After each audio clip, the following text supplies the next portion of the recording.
Hi, I'm Debbie, and welcome to Divine Destiny with Debbie. Today we're reading for Monday through Thursday, December 5th, 6th, 7th, and 8th. Now, you know that when I'm doing the week, Monday through Thursday, I am going to be using these Radley Valentine decks.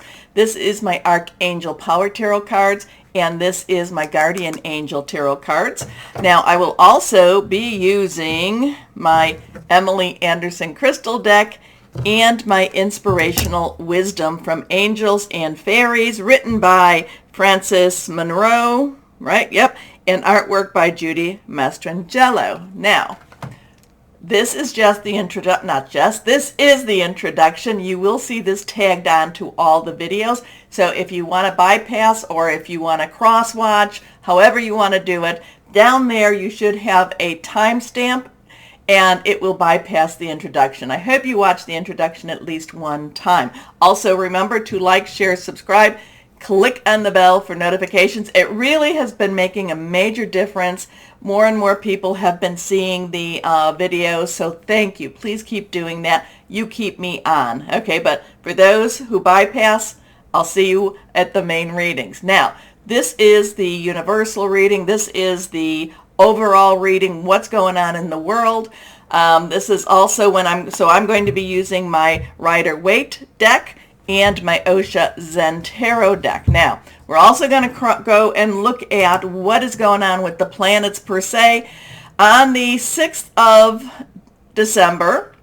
Now, they're always interesting, and the more I learn, the more I know how much little I do know. So the more I know, I need to learn more. So on December 6th, we have Mercury, which is in Sagittarius, and it is going to be squared with Jupiter, which is in Pisces right now. They're both at that 29 degrees. So I'm not quite sure where we're going, because in just a little bit of time, Mercury is going to be entering into Capricorn, and just right at that same day, just a little bit of time from each other. So Sagittarius is very adventurous. Mercury is about our communications. It's about our electronics. And also, too, the other thing about Mercury, at the end of the month, it will be going retrograde. That will be the 4th retrograde for 2022. It happens, but it doesn't happen a lot. So Mercury has some real big play in the game right now. Mercury is something to watch. So how is it, adventure, Mercury, communications, squaring with Pluto. Now remember, squaring is a little bit, it's not necessarily opposing it, but it is putting a little more pressure on each of this. Jupiter, planet of largesse, Pisces, water energy, and that is all about, dreams and visions, things like that too. So that's squaring. However, like I said, Mercury will be going into Capricorn, earth energy, about your home, your life, tangible energy, your work energy. So you could be hearing maybe somebody could be going out for a job interview. It looks really, really positive. That squaring with Jupiter could be a very good sign, or it could be one of those times that the answer was not expected per se. Doesn't mean that it's negative. It just means, oh, I didn't see that coming. But then that Capricorn thing makes it more earthbound, makes it more reality. The interesting part for me, let me get there, is that Mercury crosses over what is called the galactic center, and that's 28-29 with Sagittarius. The galactic center, and again, like I said, the more I know, I don't know. This is the center of the Milky Way. This is the center of the universe. Or the galaxy. This is the center, and it has a very massive black hole. Not quite sure what we're doing with all of that, but it is something that's going to be a very, so communication could just change. There could be a major change in communication. So let's just put that out there. The 7th of December, and this is going to be Eastern time, we will have that full moon, and that will be 11:07 p.m. Eastern time. So it could be it could be in the evening on the 7th, or it could be in the morning of the 8th. It's right around there. So this is going to be, the full moon will be in Gemini. Now, I have heard the full moon being called an angry moon, because, Mars is retrograde in Gemini right now. I'm going to look at this. Now, yes, Mars is a warrior energy, warrior planet, but I'm going to look at this more as, because you have to think the warriors are also very strategic. So I'm going to think that this might be, there might be some very forceful energies with this planet or with this, what's going on here. But I'm going to think that there's going to be some strategy with this energy too. So it's not necessarily, even though it may look, maybe something looks like it's out of control, but I feel like it's more controlled than we think. Now the full moon is conjunct with Mars. So that actually, even though, conjunct with Mars, which is in, retrograde in Gemini, and conjuncting actually works together. It pushes it together. It is trining with Saturn, which is again a positive energy. Saturn in Aquarius, okay, there's our card for that one. Trining in Aquarius, Saturn in Aquarius, that's basically a positive thing too. Saturn, of course, illusion versus reality. So, we might be seeing something pop with the with Saturn. That full moon energy, again, full moon is squaring with Neptune in Pisces, and it is squaring also with Jupiter in Pisces. So there's a little more pressure put on with Neptune and Pisces, hidden energies. We will see what we will see. I have posted what I do here, what I'm looking at. I have posted that on my blog. Wasn't able to send out any links, but I'll try to get that to my Facebook and my Instagram and my YouTube channel also under community. And then we go to the 8th, where the Sun, Sagittarius, is opposing Mars, which is retrograde. So that's, like I said, opposing is opposing. It's like saying, don't like what you're doing here. So we have this thing with the full moon. Like I said, some people are calling it an angry full moon. I am looking at it as a very strategic full moon. I'm also looking at it as very, it may not necessarily make sense to us, okay? But again, full moons, I do not say to worship the full moons, but we are told to look to the heavens. There will be signs and wonders in heavens. So to look to them. But the thing about the full moon, it is a time, it does affect the earth. It does affect the people of the earth. It is a time where I look to release what's holding me back, relinquish what I don't need anymore, and request the stuff that I would like. Release, relinquish, and request. 3 days before, 3 days after, the moon energies are very strong. I look at it as a way, it is a divine creation. I look at it as a way to remind me to ask, to ask God, Source, Holy Spirit, whoever that is to you, hey, we need some help down here. Okay, so let's see. Remind you too that I am an intuitive channeler. I open myself to higher power. So, that galactic, that center thing, that I have to look that up a little bit more. So here we go. Let's see what we've got here now. What higher power? Higher power. What the heck is going to happen? What is going on? What do we need to know? What's going on with the world, especially with this full moon energy all around us? Just a lot of stuff. And I know the fact that I was rushing through it like that means that to me, it means that it's going to be a very powerful energy for this full moon. Okay, here we go. 8s, remember, are about, unlimited opportunities, unlimited possibilities. 7 is, to me, it is a divine number and divine interference, divine umbrella. So let's see what we've got here. I've got a card down here. When they fly. I have a card from Osha Zen Tarot, so we will put that here too. Let's see what we have now, our Rider-Waite cards. Here we go. The Hierophant. The Hierophant. Now, if you've been following me, you know this is not my favorite card. This is my rebellious card. This is the one that I say, I'm going to go the other way. The Hierophant is a 5, and that is some change energy, positive, negative. The Hierophant is very much with rules and regulations. I call this the business of government, the business of religion. This is one of those times, where you just feel like everything's, like you feel like you're in a straitjacket almost here.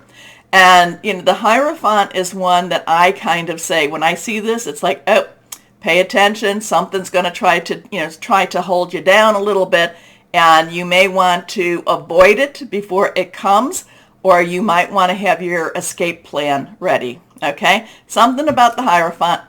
I know some people will say some readers will say the Hierophant brings you to your higher development. I do like that explanation.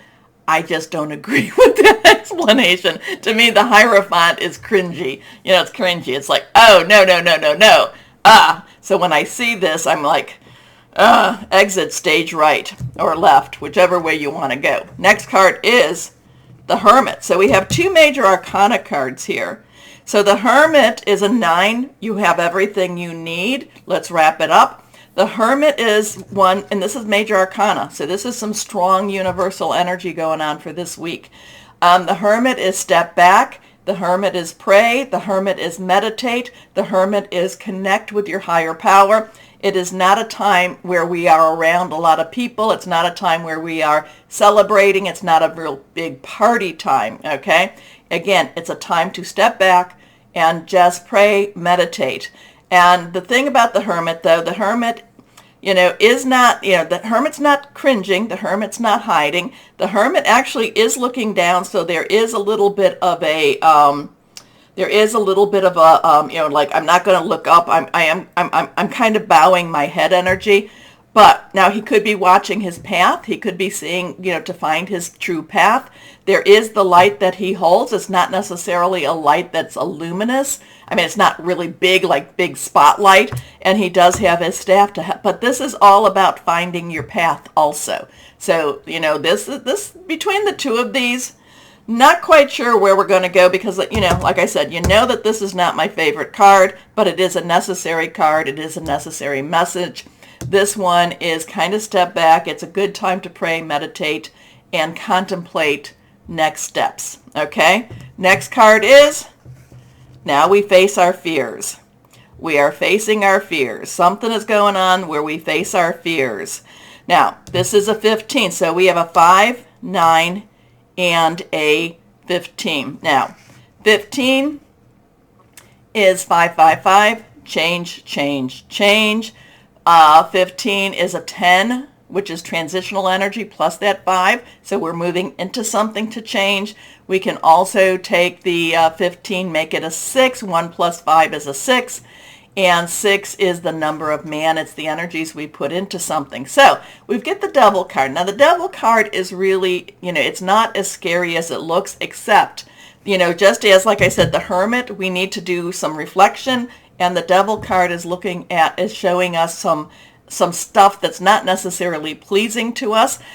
You have to look at the card. We have the man and the woman. We have the man and the woman that they are in chains, but at the same time, at any moment, they can break those chains. They can break those bonds. This is the card where I tell you that, fear is a tool of the devil. It tries to hold you back.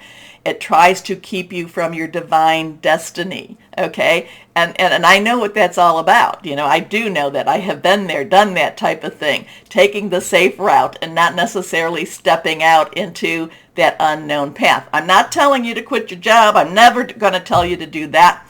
And I will tell you it's always easier to get a job when you get a job. When you have a job. But the devil is about facing your fears. Do you stay where you're at and accept the fact that you're losing your humanity, or do you slip those chains and move on? So the devil energy is very very powerful, but the devil energy is only as powerful as you feed into it, okay? As you give it. So it looks like this full moon has a very strong energy. This week is a very strong energy. I do like, meditate, pray. It doesn't necessarily feel as positive as we would like it to be. However, it's a very cleansing energy, and it's, again, facing our fears, and slipping the bondage and moving out of that. Okay? Okay, now this is the card that when I was shuffling, and I had made a mistake of shuffling, well, it's never mistakes, right?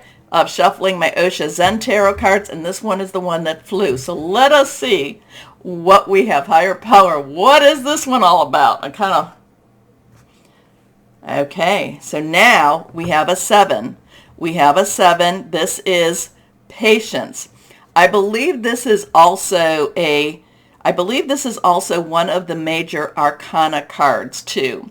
Okay, so this is, there's a lot of fertility here. There's a lot of moon energy here. I'm trying to think of which one this would be, and you're going to tell me. 8 is strength, 6 is, oh,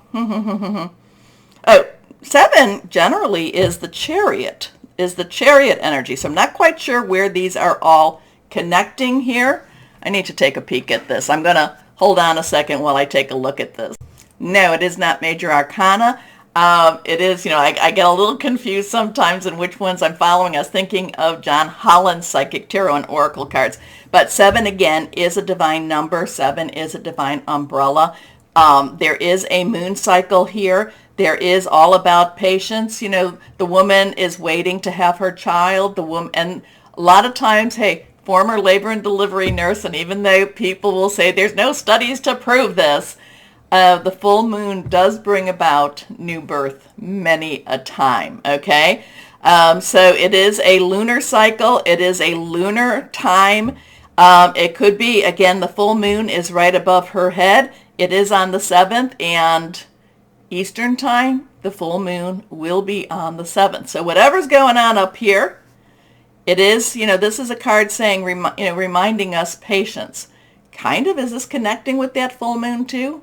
You let me know. Okay, let me know what you say, what you think about this, the ones that do watch my introduction. Okay, so just want to let you know, I may be posting, posting an additional one before maybe Sunday or Monday. I bought some new cards, so I may unpack them for you, and we'll see where we go with that. But again, why don't we do the like, share, subscribe, clicking on the bell for notifications. Again, it's amazing, especially when you do that, how it does pop the channel. Okay, so I really appreciate it. Do not be afraid of any of this. Remember, no fear. We will just be strong. Patience. Okay. So let's start our videos.